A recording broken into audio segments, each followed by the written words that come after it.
जगत साराक्ष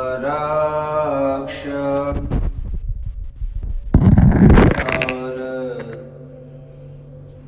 आत्मा एक नित्य है।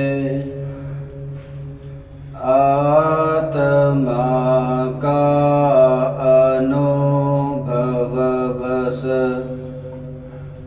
एकमात्र नित्य है।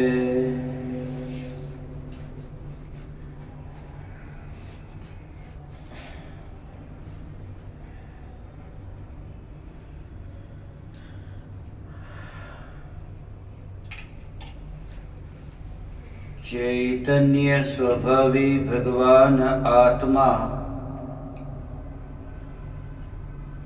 अनादि अनंत शुद्ध चैतन्य मात्र है।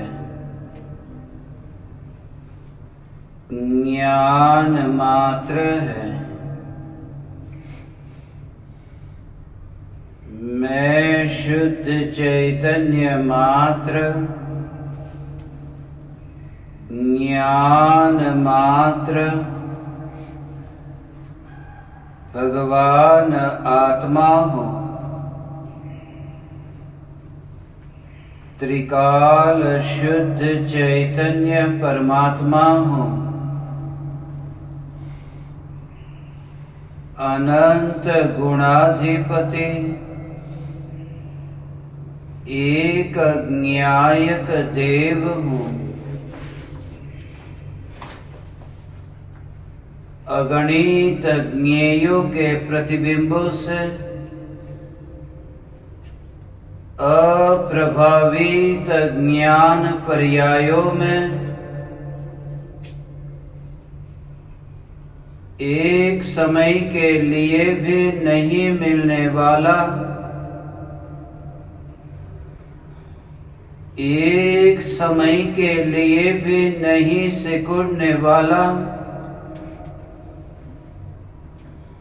त्रिकाल ध्रुव चैतन्य सत्ता मात्र भगवान आत्मा हूँ।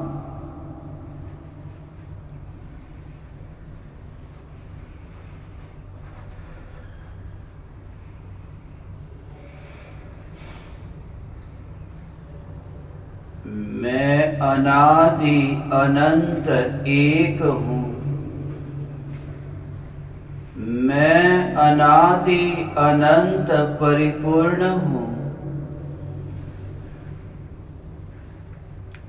तीन लोक के किसी भी प्रदेश पर रहकर मैं एकांत वास को भोगता हूँ।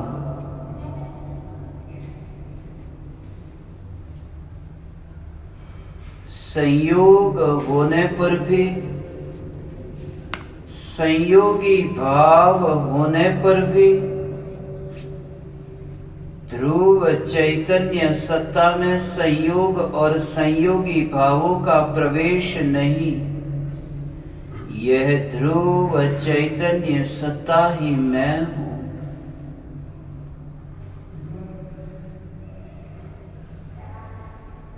देह पुद्गल से बनी गुफा के भीतर प्रवेश करता है, फिर भी ध्रुव ज्ञायक देव आनंदित नहीं होता है, क्योंकि आत्मा की निर्मल पर्याय भी जब ज्ञायक देव में, ज्ञायक गुफा में ढलती है, तब भी ज्ञायक देव आनंद को नहीं भोगता है। तब भी ज्ञायक देव तटस्थ रहता है। तब भी ज्ञायक देव निर्विकल्प रहता है। जिसके स्वभाव में ही विकल्प उत्पन्न हो ऐसी शक्ति नहीं। जिसके स्वभाव में ही विकल्प की तरंग उठ सके ऐसा सामर्थ्य नहीं।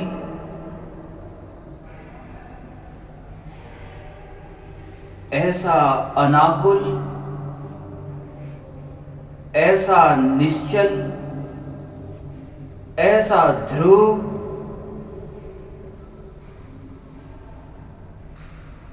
न्यायक देव ही मैं हूं। गुफा के परमाणुओं की भांति राख की दीवार के परमाणुओं को देखना, शरीर होने पर भी शरीर में जो आता नहीं, जो देह की गुफा के भीतर प्रवेश करता नहीं, वह पहाड़ और पर्वत की गुफा के भीतर प्रवेश कैसे करेगा? जो मध्यलोक में रहता नहीं, ऊर्ध्वलोक में रहता नहीं, अधोलोक में रहता नहीं, जिसकी सत्ता चैतन्य लोक के बाहर कहीं पर भी नहीं, यह चैतन्य लोक मैं हूं। जिस स्वरूप में ही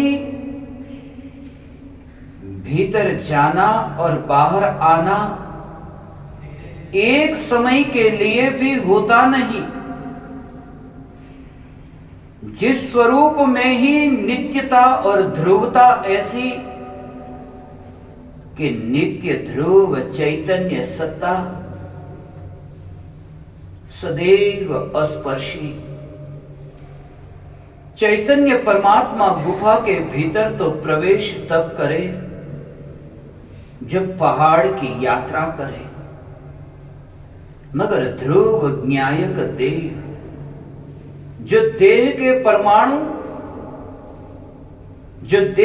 परमाणु यात्रा करके इस गुफा के ऊपर तक आए, उस देह के परमाणुओं की भी जहां स्पर्शना नहीं, ऐसी ये चैतन्य सत्ता आकाश के प्रदेशों में प्रति समय रूपांतरण हो, परिवर्तन हो, संकोच विस्तार हो। सांस शरीर के भीतर जाए, सांस शरीर के बाहर आए, देह के आकार में निरंतर परिणमन हो, निरंतर पलटना पलटना पलटना होता हो, और आत्मा के प्रदेशों में संकोच विस्तार हो। आत्मा के चैतन्य परमात्मा के प्रदेशों में संकोच विस्तार होने पर भी संकोच होकर के जो संख्यात प्रदेशी नहीं होता, विस्तार होकर के जो अनंत प्रदेशी नहीं होता, जो न संख्यात प्रदेशी होता है और ना ही अनंत प्रदेशी, जो असंख्य प्रदेश में व्याप्त होने पर भी जो अखंड है, जो अखंड है, यह अखंड न्यायक देव मैं हूं।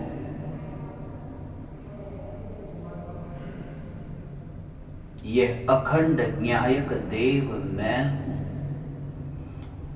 नदी के किनारे तुम्हें बैठने का अभ्यास न हो तो चलेगा। नदी के किनारे पर यदि तुम बैठ करके साधना न कर सको तो चलेगा। वन जंगल में रह करके तुम साधना न कर सको तो चलेगा। स्मशान में रहकर यदि तुम साधना न कर सको तो चलेगा,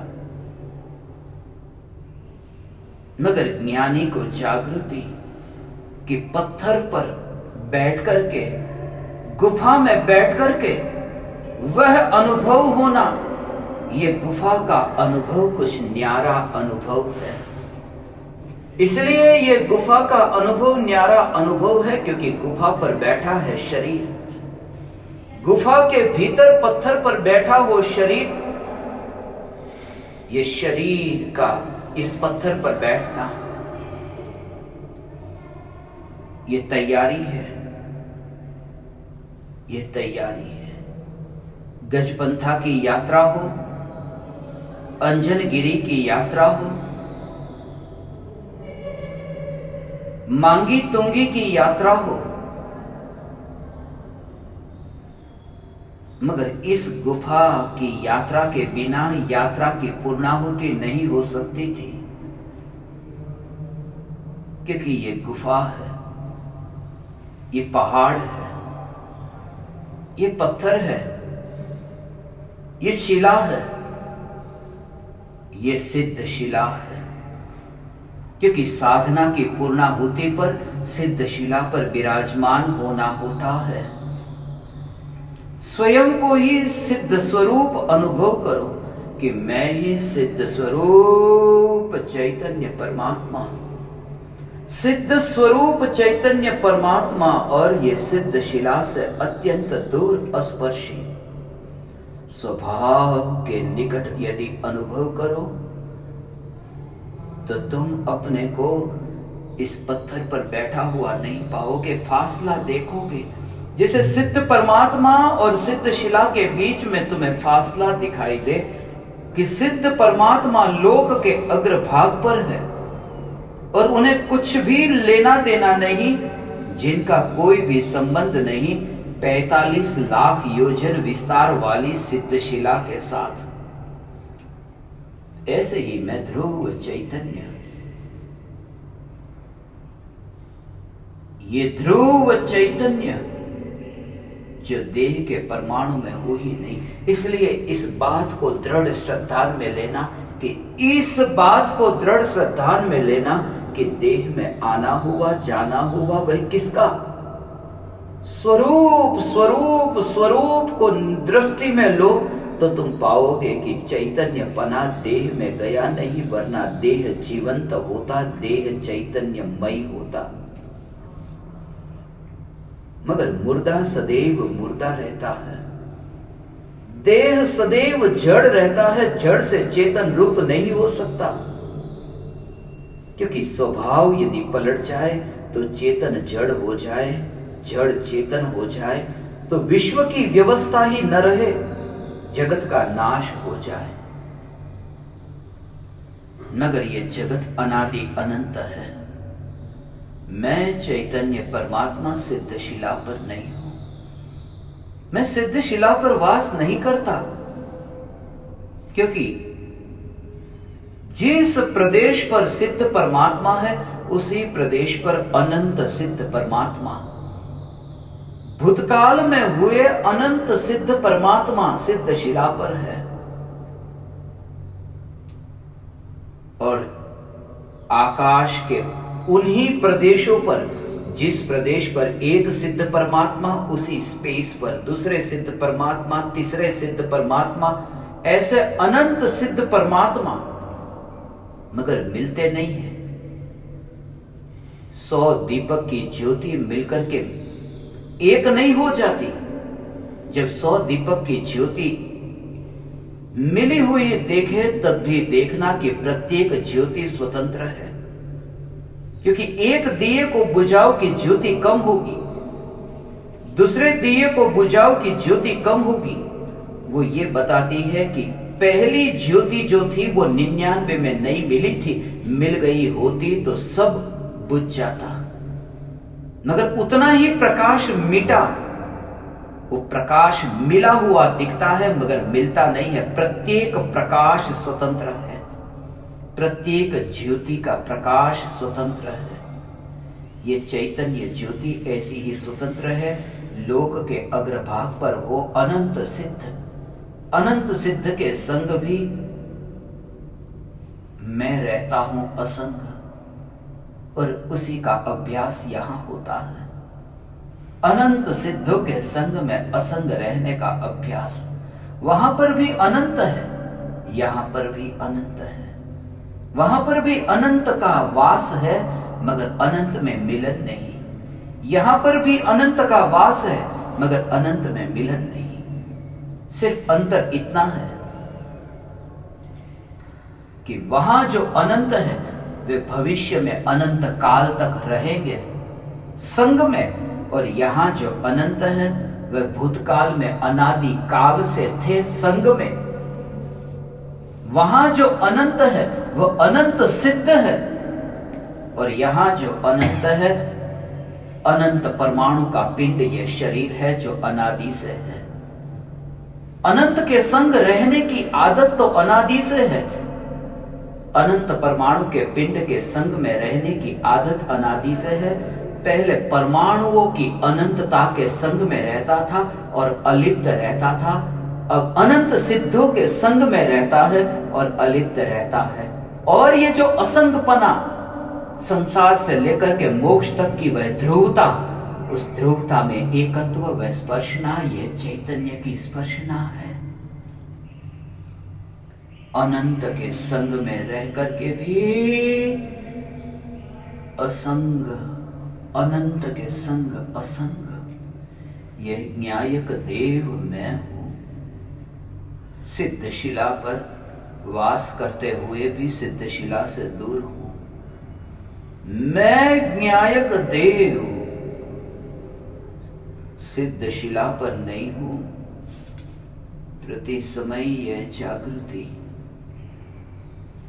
हे ज्ञान दीपक, अनंत के संग से तुम मुक्त होना। मुक्त होना क्या? सिर्फ ये दृष्टि में आता है कि जो मैं हूं वह अनंत के संग में नहीं और परमाणुओं के भेदों में नहीं जाता। सब ढेर एक संग, कचरा पेटी के डिब्बे में वो भेद करने नहीं जाता, उसमें वो असॉर्टमेंट करने नहीं जाता, उसका विभाजन करने नहीं जाता। सब ढेर एक, आंख के परमाणु की राख, हाथ के परमाणु की राख, पैर के परमाणु की राख। जब गंगा में ये राख बहती है, कितनी बार विकल्प आता है, सिर्फ इसलिए क्योंकि वह व्यर्थ हो गया। और सम्यक दृष्टि ज्ञानी धर्मात्मा को यह जागृति, दूसरों का शरीर जितना दूर उतना ही वह शरीर दूर जिसमें आत्मा वर्तमान में रहता है। ये शरीर के परमाणु को भी दूसरों के शरीर के परमाणु के संग में बिना किसी भेद के, जैसे राख हो, आंख की राख, कान की राख, नाक की राख, मगर राख है, गंगा में बह रही है। ऐसे ही शरीर के अनंत परमाणुओं को राख के ढेर के रूप में देखता है और स्वयं को अंदर जाता हुआ, मिलता हुआ, स्पर्शता हुआ नहीं देखता। पहाड़ तो है, मगर पहाड़ के ऊपर जैसे पंछी को देखता हो, उड़ता पंछी पहाड़ पर बैठता नहीं, ऐसे ही तुम्हें दिखे कि ये ज्ञान का जानना जानना जानना जानना जानना ये देह के पहाड़ पर बैठता ही नहीं है। ये पक्षी ऐसा स्वतंत्र है, ये स्वतंत्र है, ये प्रवाह और ये जागृति कि पक्षी कितना भी उड़ ले, कितने भी मीटर की, किलोमीटर की यात्रा कर ले, मगर पक्षी उड़ करके भी अपने को दो रूप नहीं मानता। दो पंखों से उड़ता है, मगर मैं दो नहीं, मैं एक हूं। पहाड़ कितने भी हो, कितने ही पहाड़ के ऊपर से पंछी उड़ता उड़ता निकले, उड़ना भी हो रहा है और पहाड़ भी है, मगर मैं एक हूं। ऐसी ही श्रद्धा कि अनंत पहाड़, अनंत देह और मैं चैतन्य परमात्मा जानना जानना जानना, ये पंछी का उड़ना, जानना ये उड़ना है, मगर छुए बिना उड़ना है। पहाड़ को छुए बिना जो जानता है, क्योंकि जिसके स्वभाव में ही जानना परिपूर्ण ऐसा अंतर में है। पहाड़ के कारण कोई पक्षी उड़ता है, पक्षी के पास पंख है, वह पहाड़ का सहारा क्यों लेगा? पहाड़ का सहारा क्यों लेगा? मैं इंद्रियों के सहारे के बिना निरंतर जानता हूं, तब फिर इंद्रियों की पकड़ मिट जाती है, तब गुलामी मिटती है कि इंद्रियां नहीं होगी तो कल मेरा क्या होगा। ऐसा भेद विज्ञान, ये परम विज्ञान है भगवान। गुफा के भीतर आने का प्रयोजन यह है कि तुम यहां आकर के भी यहां न आओ और तुम्हें लगे कि मैं नहीं आया। नाद, ये अंतर्नाद, अंतर्नाद स्वयं का ही फल स्वयं भोगता है। यह जागृति स्वयं का फल ही स्वयं भोगता है। स्वयं के पुरुषार्थ का फल आनंद स्वयं भोगता है। और वह धारा, वह चैतन्य की धारा, ये निरंतर चैतन्य की धारा चलती रहे। पुरुषार्थ एक बार हुआ, फिर भले ही वह विकल्प हो, उस समय तुम्हें विकल्प हो, मगर फिर से वह पुरुषार्थ, फिर विकल्प, निर्विकल्प, विकल्प, निर्विकल्प, मगर लक्ष्य का निर्णय है।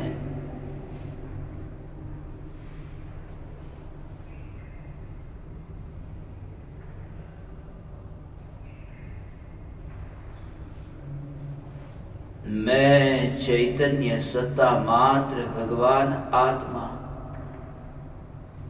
विकल्प से निर्विकल्प, निर्विकल्प से विकल्प की यात्रा नहीं करने वाला। मैं ध्रुव ज्ञायक देव सत्ता स्वरूप हूं। अनंत सिद्धों का मैं सिद्ध हूं। अहो भाव जगे, अहो भाव जगे। यदि मुझे किसी ने नहीं कहा होता कि ये पैर है, किसी ने नहीं कहा होता कि ये हाथ है, शब्दों को नहीं जानता, सिर्फ देह होता, सिर्फ देह मात्र। पेड़ को क्या, पानी को क्या, अग्नि को क्या? अग्नि के हाथ होते हैं, अग्नि के पैर होते हैं, अग्नि की आंख कान होते हैं। अग्नि की तो वो जो चमड़ी, वो चमड़ी भी नहीं, क्योंकि अग्नि कायिक जो जीव है वहां तो चमड़ी का भी विकल्प नहीं, सिर्फ अग्नि है। ऐसे ही बिना किसी भेद के, विकल्प के, ये राख के परमाणुओं का पिंड है और कुछ भी नहीं। राख के परमाणुओं का पिंड है और कुछ भी नहीं। यह जागृति तब अनंत के संग में असंग रहने की कला जानी। अनंत सिद्ध हुए, बाधा नहीं पहुंचाते। अनंत सिद्ध बाधा नहीं पहुंचाते, क्योंकि आज तक जो अनंत सिद्ध परमात्मा हुए, अनादि काल से आज तक अनंत सिद्ध परमात्मा हुए, उनसे भी अनंत गुने जीव, उनसे भी अनंत गुने जीव सुई की नोक जितने आलू के टुकड़े में है। सुई की नोक जितने आलू के टुकड़े में निगो दिया जीव, आज तक हुए सिद्ध परमात्मा से अनंत गुने और हमारे शरीर में है। अनंत निगो दिया जीव शरीर में है और अनंत दुख भोगते हैं। मगर अनंत दुख भोगते होने पर भी, उसी शरीर में मैं रहता होने पर भी, अनंत दुखी के संग में रहता होने पर भी मैं अतीन्द्रिय आनंद को भोगता हूं। ये इसी बात को बताता है कि बाहर के संयोग तुम्हें दुखी नहीं कर सकते। पुरुषार्थ बलवान है। दुखी के संग में रहोगे तो दुखी होगे, सुखी के संग में रहोगे तो सुखी होगे। नहीं, दुखी के संग में रहकर के भी जो सुखी रह सके, वह सुखी के संग में पहुंच जाता है। अनंत निगोदिया के संग में भी जो असंग रह करके निर्विकल्प रह सके, उसके लिए ये मध्य लोक नहीं, वह लोक के अग्रभाग पर सिद्ध शिला पर विराजमान होता है। सिद्धशिला मेरी पड़ोसन है। सिद्धशिला बहुत नीचे है और मैं बहुत ऊर्ध्व हूं। ये तैयारी है सिद्धशिला पर विराजमान होने की। एकांत, एकांत, एकांत। जब भी तुम्हें अवसर मिले इस भूमि पर आना, इस भूमि पर आकर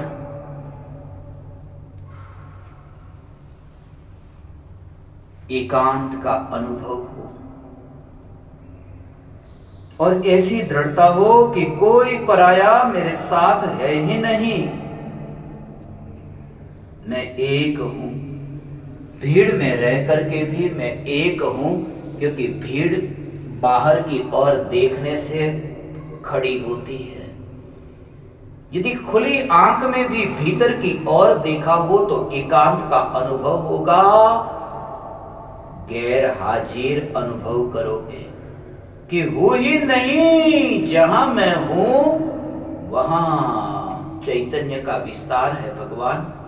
ऐसा चैतन्य, चैतन्य, चैतन्य स्वरूप एकांत। ये पांडव लेणी, ये गुफा एकांत। 5 पांडवों की साधना भूमि। नगर कौन सी साधना भूमि? जहां रह करके साधना हो सके वही तो साधना भूमि है। और कभी मिट्टी पर रह करके साधना होती है, कभी भूमि पर रह करके साधना होती है। साधना भूमि का अर्थ यही है कि जिस भूमि पर रह करके भूमि से गैर हाजिर हो जाए उसे साधना भूमि कहा। निकल गया ज्ञानी वहां से, जैसे खंडहर हो गया हो। प्रतिमा निकल गई, मंदिर खंडहर हो गया। देह में रहकर जो देह से बाहर निकल गया उस देह को साधना भूमि कहता हूं। ये साधना भूमि, ये देह है, ये चलती फिरती साधना भूमि है। इसलिए पहाड़ पर मस्तक मत झुकाना। गुरु के चरण ही चलता फिरता पहाड़ है। जो साधना भूमि है, जहां से कोई विदा हो गए, जिस भूमि से कोई विदा हो जाते हैं वो भूमि तीर्थ होती है। जिस शरीर के परमाणु से उपयोग हटा करके जो स्वरूप में लीन हो गए, जिस शरीर में से जो मुक्त हो गए, उपयोग को हटा करके जो स्वरूप में स्थित हो गए, वह देह स्वयं तीर्थ हो गया। इसलिए तो कहा तुझ पाद पंकज ज्या थया ते देश ने पण धन्य छे, ते गामपुर ने धन्य छे, मात कोड़ च बंध्य छे। ये भूमि कहीं पर भी हो, कोई किसी को साधना में सहायक भी नहीं और बाधक भी नहीं। ऐसा मैं परिपूर्ण अकर्ता चैतन्य परमात्मा तत्व। युधिष्ठिर, भीम और अर्जुन शत्रुंजय से निर्वाण को उपलब्ध होते हैं। नकुल और सहदेव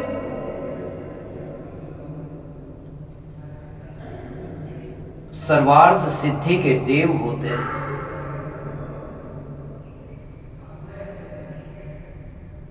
पांचों पांडव, पांचों मुनिराज, पांचों भावलिंगी मुनिराज, पांचों छठे सातवें गुणस्थान में झूलने वाले मुनिराज। मगर युधिष्ठिर, भीम और अर्जुन निर्वाण को उपलब्ध हुए, केवल ज्ञान पाया। हाथ और पैर में लोहे के जलते हुए कड़े पहनाए गए,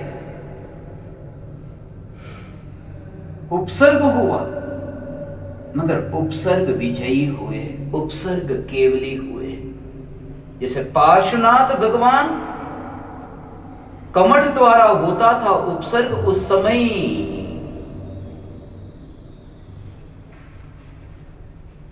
उपसर्ग केवली हुए। और युधिष्ठिर, भीम और अर्जुन, और यह निकट काल की घटना थी, क्योंकि 22वें तीर्थंकर नेमिनाथ भगवान के काल की वह घटना थी।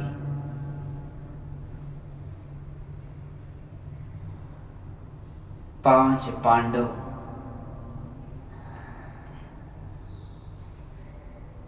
अर्जुन और श्री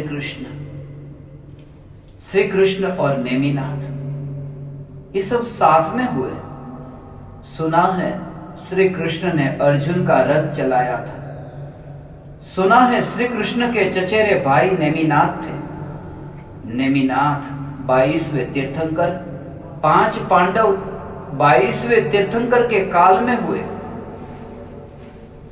और 23वें तीर्थंकर पार्श्वनाथ भगवान, ये बहुत निकटवर्ती काल था जब उपसर्ग हुआ था। ये दोनों 5 पांडव और पार्श्वनाथ मुनिराज पर। 3 पांडव आत्म ध्यान में लीन रहे, अंतर मुहूर्त तक लीन रहे, और केवल ज्ञान प्रकट हुआ। और 2 पांडव के बारे में सुना है, नकुल और सहदेव को विकल्प आया कि हमें तो जो हो रहा है सो हो रहा है, हमसे ये बड़े जो 3 भाई हैं उनका क्या होता होगा। और विकल्प आया कि केवल ज्ञान पाने से वंचित रह गए और स्वर्ग के देव हुए। मगर ये बात झूठी है, क्योंकि मुनिराज को कौन से बड़े भाई और कौन से छोटे भाई, वे तो मुनि थे। मुनि अवस्था में भाई का विकल्प आए तो मुनि धर्म खंडित हो जाए। सीधी सी बात थी कि उपयोग अंतर मुहूर्त तक स्वरूप में टिक नहीं सका। सर्वार्थ सिद्धि में देव हुए, एकावतारी। अगले भव में सहदेव और नकुल मोक्ष में जाएंगे। सिद्धशिला के बिल्कुल निकट जाकर के भी आना तो मध्य लोक में ही होगा। सिद्धशिला पर निकोदिया होकर के भी हमें मध्य लोक में ही आना होता है। ये मध्य लोक में हम हैं, और मध्य लोक में ऐसी भूमि पर योग होना ये महा पुण्य का उदय है, जहां 3 लोक के भटकते जीव तरसते हैं, तड़पते हैं। कब मिलेगा मौका मध्य लोक में मनुष्य देह धारण करने का, और अवसर का सदुपयोग करके देहातीत हो, देह होने पर भी। युधिष्ठिर, भीम, अर्जुन निर्वाण को उपलब्ध हुए। स्वर्ग में गए 2 और मोक्ष में गए 3। ये 23,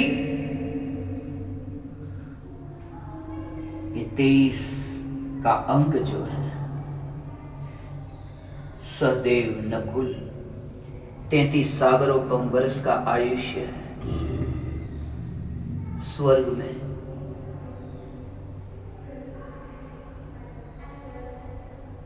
अनुत्तरवासी देव है।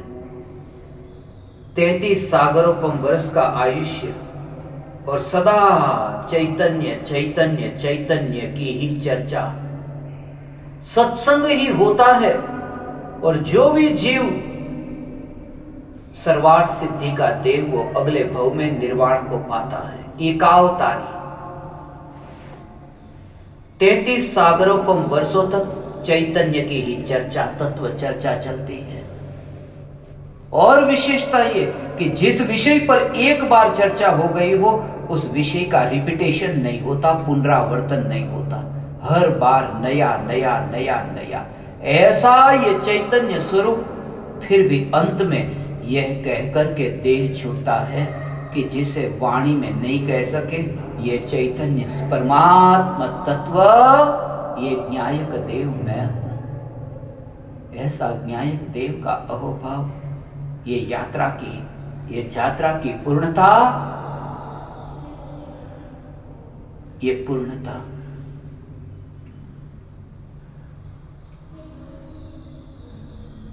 पहाड़ की यात्रा, पहाड़ के शिखर पर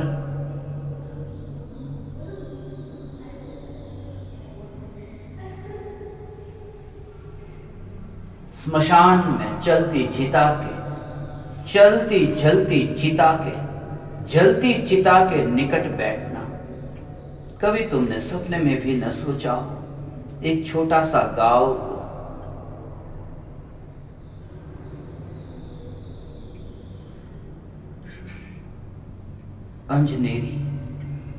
अंजनगिरी का छोटा सा गांव नीचे पहाड़ के नीचे बसा। बड़ी मुश्किल से हजारों लोग रहते होंगे, कुछ हजार। और जिस समय हमारा स्मशान में प्रवेश होता है, उस समय ये जलती चिता देखना,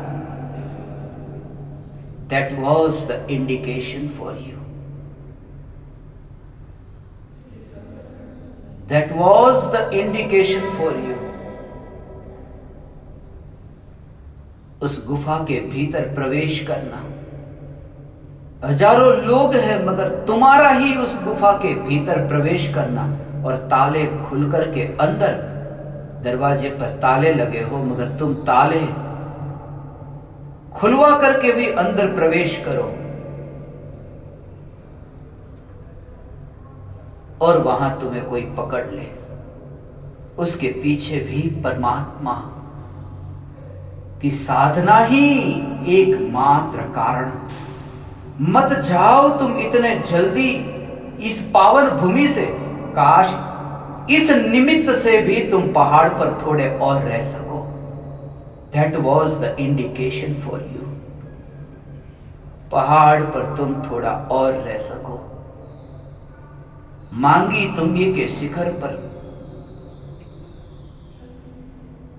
नीचे से ऊपर देखे तो जो यात्रा असंभव थी, मगर ऊपर से नीचे देखे तो लगे कि नीचे उतरते समय लगे कि निष्फल गया, पुरुष जैसे व्यर्थ गया, जैसे पुरुष स्त्री के साथ भोग भोगे और बच्चा पैदा न हो, ऐसा लगे व्यर्थ गया, हर बार प्रयास निष्फल गया। मैं पहाड़ से नीचे उतरता, मैंने ये जाना कि ये प्रयास भी व्यर्थ गया, मुनि हुए बिना देह नीचे उतर रहा है। एक दिन वह आएगा, सफल होगा प्रयास। ऐसे शिखर पर विराजमान होऊंगा कि फिर नीचे न उतरूंगा, फिर नीचे न उतरूंगा। ऊपर गया कि ऊपर जाऊंगा, ऊपर गया कि 7वें गुणस्थान में जाऊंगा। वस्त्र तो रह जाएगा नीचे और मैं ऊपर। जैसे राम का वस्त्र नीचे रह गया और परमात्मा लोक के अग्रभाग पर विराजमान हुआ। पहाड़ के शिखर की यात्रा हुई, गुफा की यात्रा हुई, स्मशान की यात्रा हुई,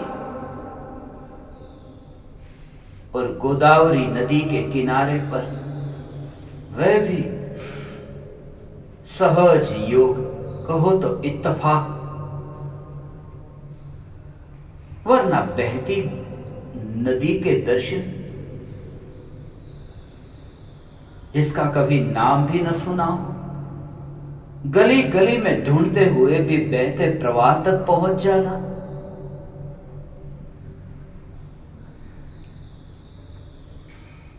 This was the indication for you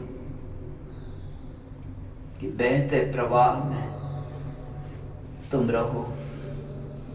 अंत में तुम्हें आना यही है, शिला के ऊपर आना है, सिद्ध शिला के ऊपर आना है, पहाड़ के ऊपर तुम्हें आना है। जहां मैं बैठा हूं ये ऊर्ध्व स्थान पर, सिद्ध शिला पर मैं बैठा हूं। बैठ करके भी बैठा नहीं, चैतन्य का घन स्वयं को देखता हूं।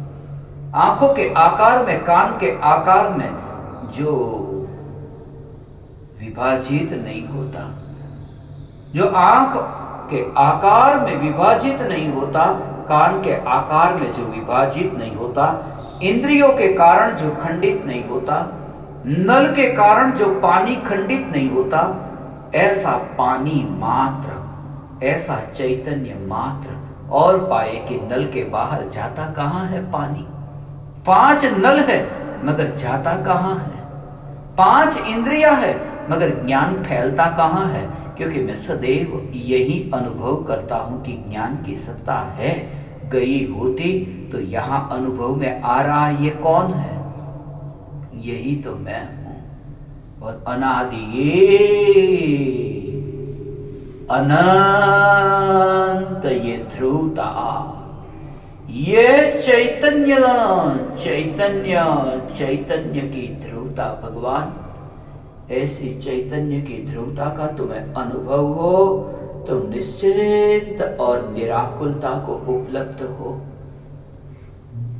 ऐसी निश्चितता और निराकुलता, देहातीत देहातीत देहातीत, गुफा के भीतर मुनिराज का वास। ऐसी ये गुफा के भीतर मुनिराज का वास है, ये मुनिराज का वास है। मुनिराज का वास जग से दूर, ये मूर्खता है। यदि कोई व्यक्ति दिन में 2 रोटी के लिए, 1 रोटी के लिए फैक्ट्री खोलकर बैठे और सारी जिंदगी बर्बाद करे, इससे बड़ी मूर्खता क्या। 1 टाइम की रोटी, मुनिराज समझदार है, ये मूर्खता से मुक्त हो गए, ये मूढ़ता से मुक्त हो गए।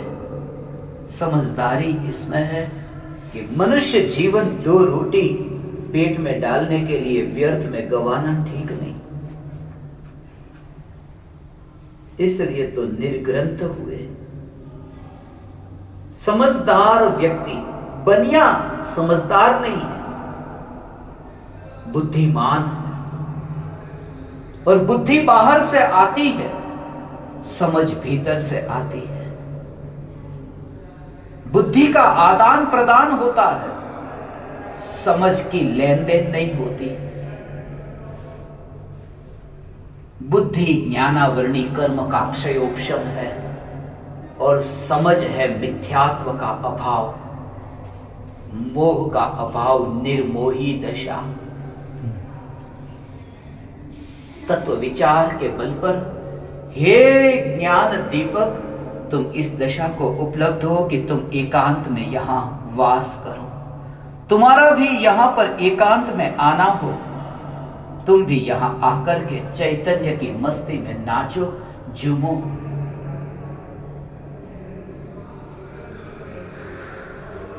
तुम भी सिद्ध शिला पर विराजमान हो। यात्रा की पूर्णता सिद्ध शिला पर विराजमान होकर के हो। यात्रा की पूर्णता सिद्ध शिला पर विराजमान होकर के हो। ये साक्षात सिद्ध शिला है, ये साक्षात सिद्ध शिला है। जिस पत्थर पर मैं मिला नहीं, जिस पत्थर में मैं गया नहीं, ऐसा मैं चैतन्य परमात्मा। कुछ पत्थर बाहर दिखाई देते हैं, कुछ पत्थर भीतर है जो दिखाई नहीं देते। मगर बाहर के पत्थर को जैसे तुम देखते हो, मैं नहीं। पांडव लेणी के पत्थर को देख करके तुम ये तो नहीं मानते कि ये पत्थर मैं हूं। कठोर है, मगर कठोर पत्थर मैं नहीं हूं। ऐसे ही ये बाहर की कठोरता दिखाई देती है, भीतर में ये कठोर हड्डियां भी है। मगर जैसे तुम पत्थर को, जैसे तुम पांडव लेणी के पहाड़ को दूर से देखते हो, यानी हड्डियों को, हड्डी से बने हुए, मांस खून मज्जा से बने हुए इस शरीर को उतना दूर देखते हैं कि मैं चैतन्य परमात्मा ये पत्थर पर कहीं पर भी नहीं हूं। उस दशा को निर्विकल्प ध्यान की दशा कहते हैं। इस गुफा पर अनेक ज्ञानियों ने ध्यान किया। इस गुफा पर अनेक ज्ञानियों ने देह रूपी राख की दीवार को अर्पण कर दिया। तुम्हारा वैभव तुम्हें सौंप देता हूं। जैसे बाप मरते समय बेटे को धन संपत्ति सौंप दे कि लो तुम्हारा वैभव तुम्हें सौंप कर मैं जा रहा हूं। सम्यक दृष्टि ज्ञानी धर्मात्मा इस गुफा में आता है तो ये देखता है कि हे गुफा, ये जो पत्थर के परमाणु और ये शरीर के परमाणु, ये तुम्हारी ही जाति के परमाणु। तुम भी जड़, शरीर भी जड़। तुम भी अनित्य, शरीर भी अनित्य। तुम भी असार, शरीर भी असार। तुम्हारी जाति का ये शरीर तुम्हें अर्पण हो और मैं चला परमात्मा की यात्रा में। मैं चला सिद्धपुर की यात्रा पर और जीवन सफल हो गया। अब मृत्यु सताती नहीं। अब तुम ऐसे निराकुल शांत आनंद को भोगोगे भगवान। हे ज्ञान दीपक, हे चैतन्य परमात्मा, तुम ऐसी निराकुल शांति को भोगो। ऐसा अनुभव कि मैं पहाड़ पर नहीं हूं। ये मांस, ये खून, ये चमड़ी, हड्डी, ये मल मूत्र विष्ठा, ये जो देह के परमाणु, उस परमाणु को तुम ऐसे देखो कि जिस परमाणु में चैतन्य का जाना ही नहीं हुआ, जिस परमाणु में चैतन्य का मिलना नहीं हुआ, वो अलग दिखे। नारियल का गोला जैसे नारियल में रह करके नारियल से अलग होता है, ऐसे ही तुम इस चैतन्य परमात्मा को देह से अलग देखो। मैं गुफा में हूं ही नहीं, और ये देह की गुफा में भी मैं नहीं हूं, तो मैं चैतन्य परमात्मा ये बाहर की पुद्गल की, ये बाहर की गुफा में कैसे? प्रति समय ये चैतन्य परमात्मा तत्व की जागृति, ये यात्रा की पूर्णता है, यह यात्रा की सफलता है, यह यात्रा की सार्थकता है। प्रति समय यह जागृति पौद्गलिक गुफा से न्यारा, त्रिकाल न्यारा, मैं चैतन्य चैतन्य चैतन्य